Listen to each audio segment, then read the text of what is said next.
In this video, we will compare financial instruments currently being used to fund the energy transition, more specifically carbon credits and RECs, and make a case for a new system called Carbon 3. Getting the systems and frameworks in place to move away from greenhouse gas emissions to a circular, sustainable economy is a growing global priority. It will take time and a lot of capital investment to make this transition a reality, ideally, according to the Paris Agreement, by 2050. The system that most of you have heard of is carbon credits. This relies on two components. First, the policy aspect. Governments set up emission caps, how much a company can emit in metric tons of CO2 on an annual basis, and every company emitting more than it's allowed will get taxed. Secondly, green energy development projects. So projects that try to sequester greenhouse gases like CO2 from the atmosphere or produce sustainable energy. In essence, the sustainability projects get audited and certified and are then allowed to create and sell carbon certificates on a marketplace. Then, companies that have emissions or over-emit can buy these certificates to basically offset and reduce their emissions on paper. The second system, renewable energy certificates, or RECs, is almost identical. It is also driven by government policy, except in this case, the certificates are created by audited and certified green electricity producers, so it's quite limited in scope to the electricity market. There are also two types of REC. Bundled, where green electricity is sold together with the certificates, so a company that buys one buys both, and unbundled, allowing purchase of the certificate alone to offset emissions on paper, whilst the company uses energy or electricity from any other supplier which could be fossil-based. This is an example of greenwashing.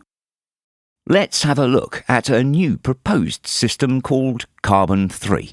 Carbon 3 also features energy certificates sent from an energy producer to an energy consumer.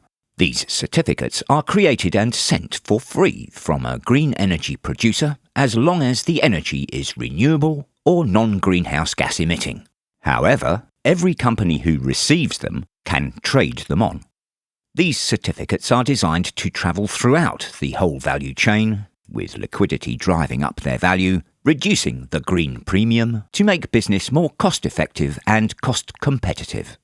It's a system for companies to reduce their Scope 3 emissions. Here, every arrow that flows from the provider represents a value chain. Green electricity sold travels to the consumer together with a green energy certificate indicated as Carbon 3 token. Similar to bundled RECs, except consumers receiving the tokens can sell them to reduce the cost of the green energy, or keep them, or split them up into smaller chunks and use those to reward their customers as the next step in the value chain. The value of tokens can travel all the way to the very end consumer in one form or another, as a digital token, discount, or some other kind of rebate, creating a network effect that reduces and distributes the cost of green premiums.